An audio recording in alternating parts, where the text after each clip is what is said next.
Hello guys, scenthound here, coming to you with the beat by Burberry. The beat for men actually, because there's a beat for females as well. Ultralight, okay. Interesting bottle. They've tried to put the classic or signature Burberry lines or design there, imprinted on both the box and the bottle. So this now first I have to mention about the Burberry brand. Okay, their perfumes I've never really been like such a fan, because I just feel they don't come out with how to say well, they just don't come out with scents that I like. Okay, I've tried a bunch of it, Mr. Burberry, the one with the bow tie cloth on the bottle. I'm not even taken by the. I don't like that bow tie thing and all. I don't like all these ribbons on my bottles. So I never did like the look so much. Although I mean, I guess it looks okay, but having like the bow tie is an annoyance. And whatever I've tried, I buy from them. They've been one of my most disappointing, or one of my lowest ranked perfumes. Maybe that's just my nose, this is my taste. So make of that what you will.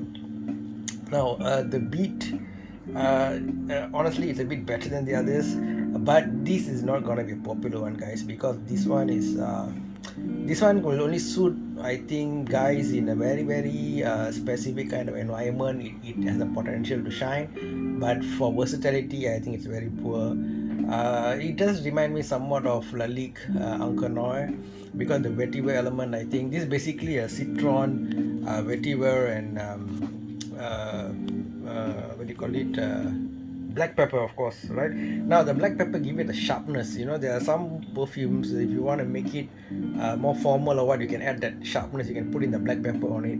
And some perfumes, to avoid it to become too flowery, too feminine, for a good example of good pepper use is in Aqua di Gio, whereby it might have descended into like a very flowery feminine perfume, but by putting in some of the pepper, they gave it that sharpness, some amount of sharpness, and you get a bit alert when you sniff it, and you enjoy the thing, right? So one must use the pepper in a very deliberate and very correct way, right? That's how I put it.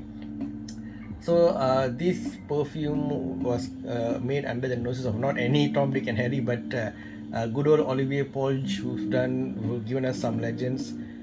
He's son of Jacques Polge, who's one of Chanel's previous in-house perfumers, and also by Domitil Michelon Berthier. All right, that's the lady's name.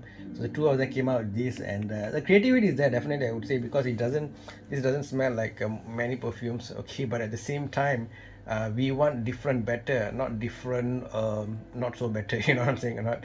So creativity has to go in a direction which excites you, and not makes you feel more, not pleasant. So yeah, so this is a bit sharpness. It can go in a depressing direction, but luckily the citron sort of freshens or lightens things up a bit. So the citron hits you first, then you get the black pepper, and then the vetiver comes in. But if you look at the notes breakdown, the top note is violet, citron, black pepper, mid is geranium, thyme, and the base of woody notes and vetiver. Okay, so when I said earlier, it can work in a very specific area. Like, let's say you are a person who works in like some kind of environment, like an iron foundry, or like very noisy, dirty, cacophonic environment, right? If you wear some flowery perfume, you might like people might look at you in a weird way, like, what's going on, like, imagine you're wearing your construction hat and a lumberjack shirt and jeans and everything, and suddenly you smell of, like, flowers, or you smell like some cinnamon, like 1 million pakora bane. Is like quite out of place. So in that kind of environment, what would you want to wear? Now that's where this comes in. If you're somebody who's cutting trees for a living, you're a lumberjack, you work in a sawmill, right? You work in some iron foundry, this kind of environments, and you want to like wear something, all right, that doesn't see, you take a shower, you want to go to work, you are the kind of guy who still takes care of yourself. You want to look presentable, even though you might work in a very rough and tough environment. Let's say, even like, work in a wet market. Let's say you're selling, I don't know, chicken, fish, and all these things. If you go there sprayed with all these, a bit too creamy, a bit too, maybe Chanel Aloe Homme Spot Extreme, or they would sort of stand out, in a weird kind of way. But this would work in those kind of places. Okay, so it's got a bit of the citrusy citron starting off, and then a black pepper, and so it'll give you a look of someone well put together, someone who takes care of themselves, grooms themselves, and is sharp, right? But people pleasing, I don't know. They will recognize that you've put on something for yourself and all that. That's cool. But whether they're gonna love it, whether they're gonna go like, oh, that I don't really think so. Okay, so this is, to me, smells more like formal, practical. They're definitely male side of things. Yeah, it will work to me in a narrow set of environments, as I already mentioned just now. Okay, so I give it A for not, I can't say A, I guess. Maybe, I don't know. I give it some marks for creativity, I guess. But otherwise, yeah, it's like a very yeah, out there kind of perfumes.